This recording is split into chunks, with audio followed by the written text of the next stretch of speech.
I mean, the city was not changed in the modern times like many others. 咬下去会整个爆浆，疯狂的给火神戴绿帽，还被火神捉奸在床。这间餐厅没有菜单，今天他爽做什么给你吃，你就吃什么。超大一盘，大一先生不贵。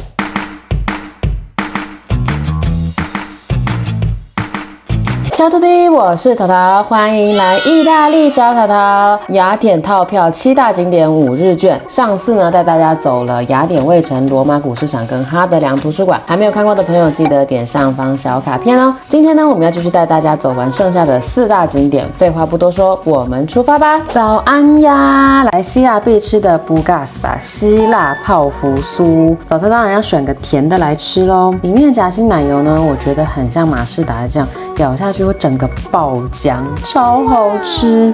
要是每天早上都能吃这个，真的有多幸福，应该会胖死。我们刚刚吃那样才5欧。好的。What I want to say is that here, I mean, the city was not changed in the modern times like many others. You don't have any big roads in the center, any wide road. It doesn't have an urbanistic plan here in the center where you open big roads, you know, for the capitals and so on. Like you do in Rome, you have a big road outside of Colosseum. Or Yeah. imagine London, Paris, they all have big streets. Yeah. Here in nice thing, you don't have many cars around. You can walk around without the cars in a large area. Yeah. You can see the nature, the cats around. It was touched in a different way by the modernity, by the 20th century. Yeah. You don't have big buildings around. The unique city in a way. Yes. It's not easy to find a city like that in Europe. What it seems to me also is that Athens doesn't have a touristic area, a center where people don't live. Athenians living also in the center with normal houses. Let's say big cities like Rome, like Paris, like London. In the center, it's very beautiful, but it doesn't seem like there is a life going on besides the tourist activities. Yeah. Here it's different. 这里呢是捷运的，就是会经过，从这里经过。哎，我刚要来一个捷运拍一下。哦。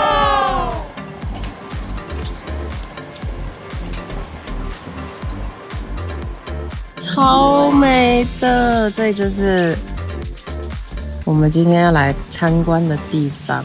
雅典卫城西北部的雅典古市集阿哥拉是现存最具有代表性的古希腊阿哥拉市集。这里可是当年古希腊人社交、谋生、聊天，甚至讨论哲学、政治的热闹地方哦。雅典古市集遗迹的历史始源公元前6世纪，现在能被辨别出来的有超过20座的建筑物。进入古市集大门以后呢，立马看到3座巨大的雕像，分别是巨人们跟海神波塞顿的儿子崔顿。这里呢，曾经是阿格丽帕音乐厅。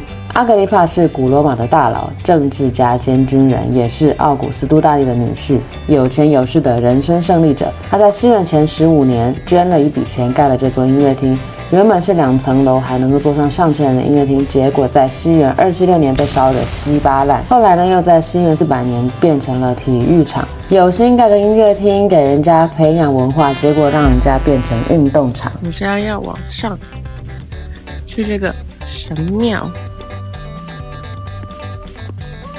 来雅典呢，一定要穿，因为我们现在是冬天嘛，所以我会穿靴子。那如果你不怕冷的话，就一定要穿布鞋，绝对不要穿什么平底鞋或是那种漂亮的鞋，然后超难走，你会走到腿断。遗迹中呢，最重要的就是赫菲斯托斯神殿。之所以会特别介绍，是因为它实在太稀有了，是雅典唯一一座几乎保存完善的神殿，供奉着古希腊的火神和降神赫菲斯托斯，由34根多利克石柱支撑的这宏伟的大理石建筑。这个神殿呢，和帕德嫩神殿大概是同时期建造的。帕德嫩神殿呢，现在只剩几根柱子的时候，赫菲斯托斯神殿呢，却逃过了天灾人祸的摧残，真的是奇迹。讲到这个火火神呢，我们来聊一下八卦。这个哥们呢，可是古代的鲁班，擅长呢冶炼，甚至传说中连火山都是他的冶炼炉。他还打造了一堆天神的装备，像是太阳神阿波罗的日居啊，宙斯的神盾等等。尽管呢，他长得跟钟楼怪人一样丑，不过呢，他却娶到了最美的爱情女神阿芙罗黛蒂。这个女神呢也是蛮可怜的哦，因为她拒绝了宙斯的求爱，宙斯因爱生恨，就将她许配了给自己的丑儿。果然呢，婚后的爱情女神抵挡不过诱惑，疯狂的给火神戴绿帽，还被火神捉奸在床。整个奥林匹克山的众神都过来看，真的是神话版的8点档。总之呢，古希腊的神明呢是有7情6欲、八卦绯闻一大堆。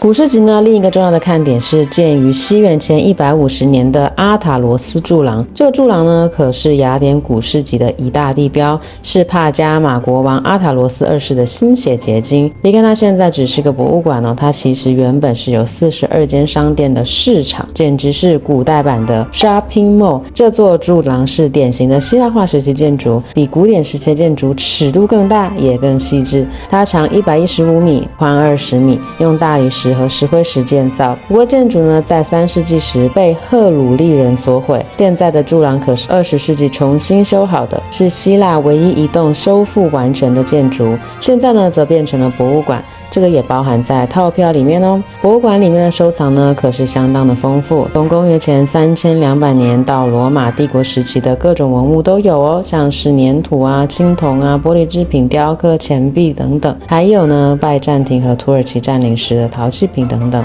有兴趣的朋友呢，不要错过了哦。从阿塔罗斯柱廊出来以后，目前所看到这条大路就是古希腊时代通往雅典卫城的主干道。以前沿着这条路一直往上走，就可以通往雅典卫城。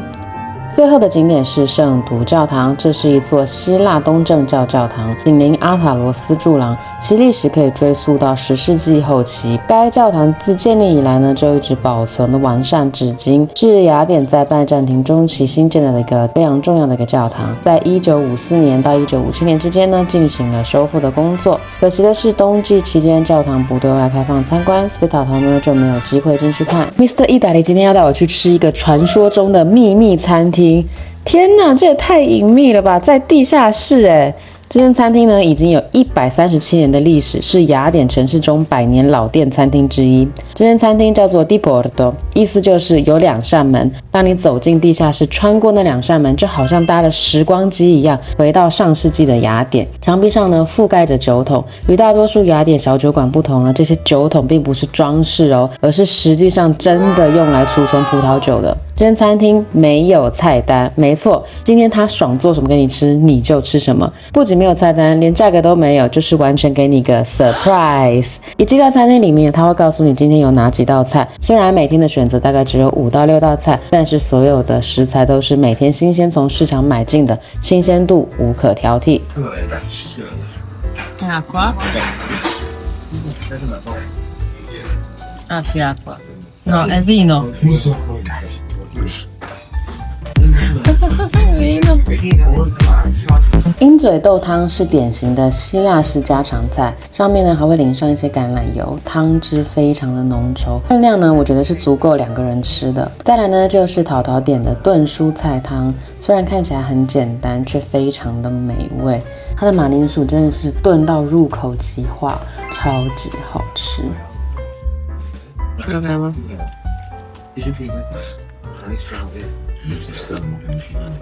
Non ti prendo. Buonissimo il ragù. Questo è un po' quello che facciamo a casa. Guarda Veronio. 这一盘炸小鱼听说是必点的料理，另外我们也点了一盘希腊沙拉。总之呢，它的菜色就是非常的家常，虽然味道很古早味，但是整个吃起来的感觉就会让你觉得好像一秒回到家的感觉。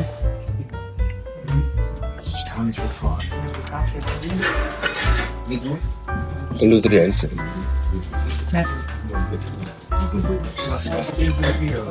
Stavo sbagliando. Guarda. Se due così non ti mangerà. Dopo anche mangiarla, spia, però insomma. Non so, è difficile da digerire. Mangio tutto. Molto salty. Era sempre.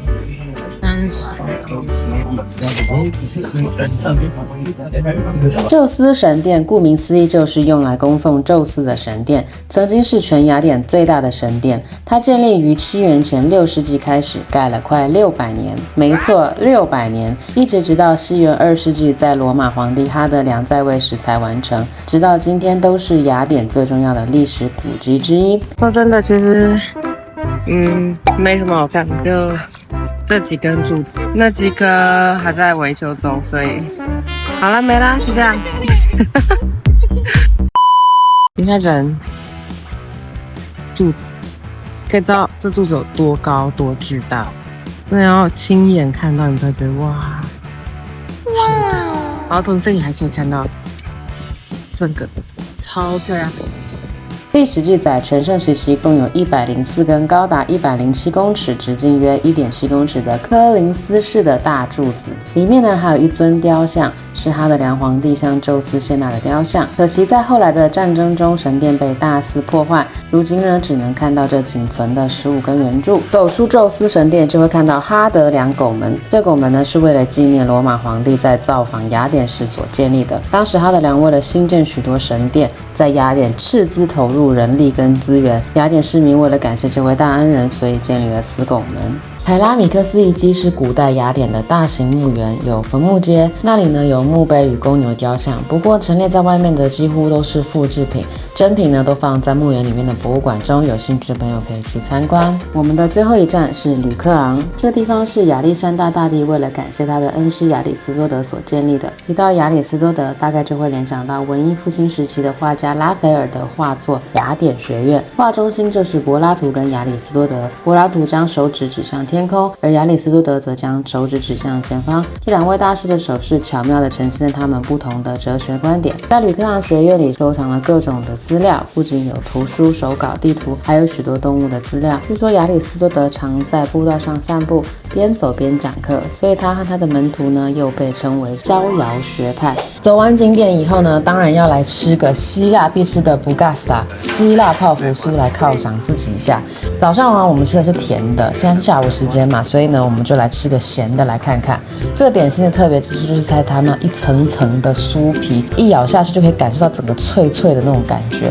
其实它有点像我们的馅饼，咸味版的通常当然就是以咸的肉馅或是起司为主，那有时候还会加入一些洋葱啊、香料等等，让口感更加的丰富。那酥脆的酥皮呢，外面包着浓浓的整个肉馅，每一口吃起来真的都是美味。那我们点的就是经典款的起司配烟熏牛肉的口味，以及起司配菠菜的蔬菜口味吧。咬下去真的都会爆汁最后呢，我们还点这个火腿肠，很像台湾面包店会卖的那种面包火腿，但是它外面就是那种酥皮哦，咬下去更香更酥软，一口接着一口停不下来的那种。这间餐厅呢是 Mr. Italy 在市区散步时发现的，他说当时整个小餐馆挤满了希腊人，代表一定很好吃，所以当时就直接冲进去跟老板订位。超特别，超级当地。必点的希腊鱼子酱，我们上一集呢也在 Zizis 那间吃过，但是这家的味道又比 Zizis 更香浓，超级鲜味。Sei d'accordo con me? No, perché? Lo dico, sei d'accordo con me che è più buona di quell'altra? Non sono più piace. 他们家的炸起司呢，比较像用烤的，有炭烤的香味，搭配番茄果酱，好吃。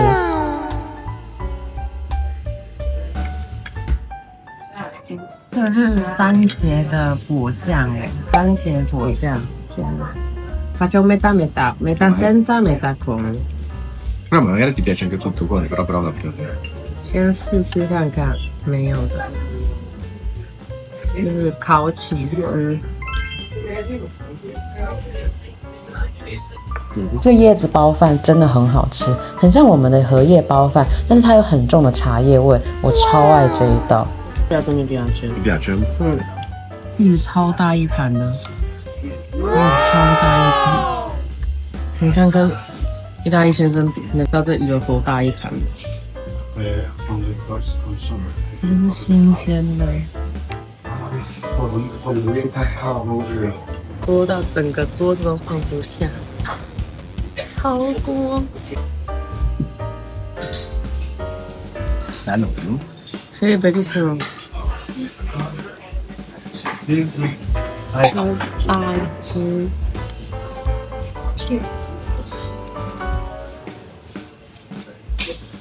gratis。店家呢招待的甜点哈法是一种粗面粉布丁，原本源自于阿拉伯，但是现在已经被希腊文化广泛的采用。这个甜点真的是爆甜。好啦，7大景点5日券的雅典套票攻略就到这边结束啦。大家觉得这个套票划算吗？欢迎在评论区留言哦。下周淘淘会带你们去我们的私藏口袋景点，所以记得按赞、订阅并开启小铃铛哦，这样你们才不会错过更精彩的雅典攻略。Ciao, a presto!